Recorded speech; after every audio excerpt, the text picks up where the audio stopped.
దేశవ్యాప్తంగా న్యాయ విద్యార్థిని శర్మిష్ఠ అరెస్ట్ ఎందుకు చర్చనీయాంశమైంది? ఆపరేషన్ సింధూర్ సమయంలో సోషల్ మీడియాలో శర్మిష్ఠ పెట్టిన పోస్టులేంటి? పశ్చిమ బెంగాల్ సీఎం మమతపై AP deputy CM Pawan Kalyan, BJP MP Kangana Ranaut చేసిన విమర్శలేంటి?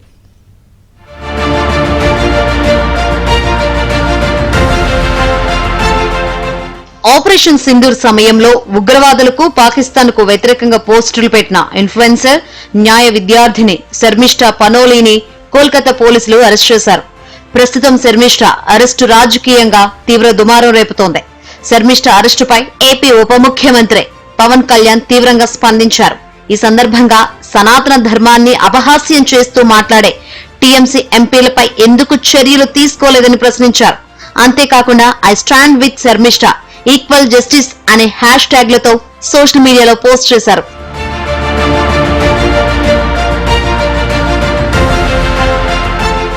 పహల్గాం దాడికి ప్రతీకారంగా భారత్ ఆపరేషన్ సింధూర్ నిర్వహించింది.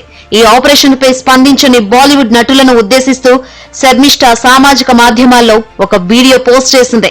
ఈ దారుణాలపై బాలీవుడ్ ప్రముఖులు ఎందుకు పెద్దగా స్పందించడం లేదని శర్మిష్ఠ నిలదీసింది. దీనిపై తీవ్ర వ్యతిరేకత వ్యక్తమవడంతో వెంటనే తొలగించి క్షమాపణలు కోరింది. ఈ క్రమంలోనే ఆమెపై పలు ఫిర్యాదులు నమోదు కావడంతో పోలీసులు అరెస్ట్ చేశారు. ఆమెను కోర్టులో హాజరుపరచగా న్యాయస్థానం 14 రోజుల పాటు జ్యుడిషియల్ కస్టడీ విధించింది.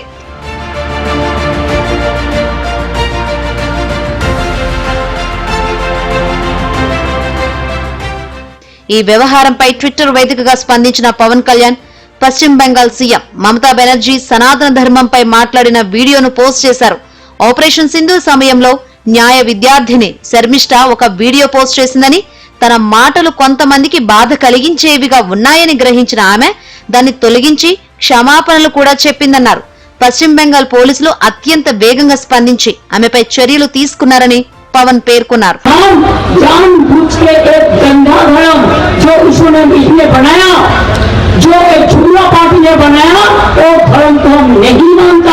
సనాతన ధర్మాన్ని అపహాస్యం చేస్తూ కోట్లాది మంది బాధకు కారణమైన అక్కడి నాయకులు, టీఎంసీ ఎంపీల సంగతేంటి?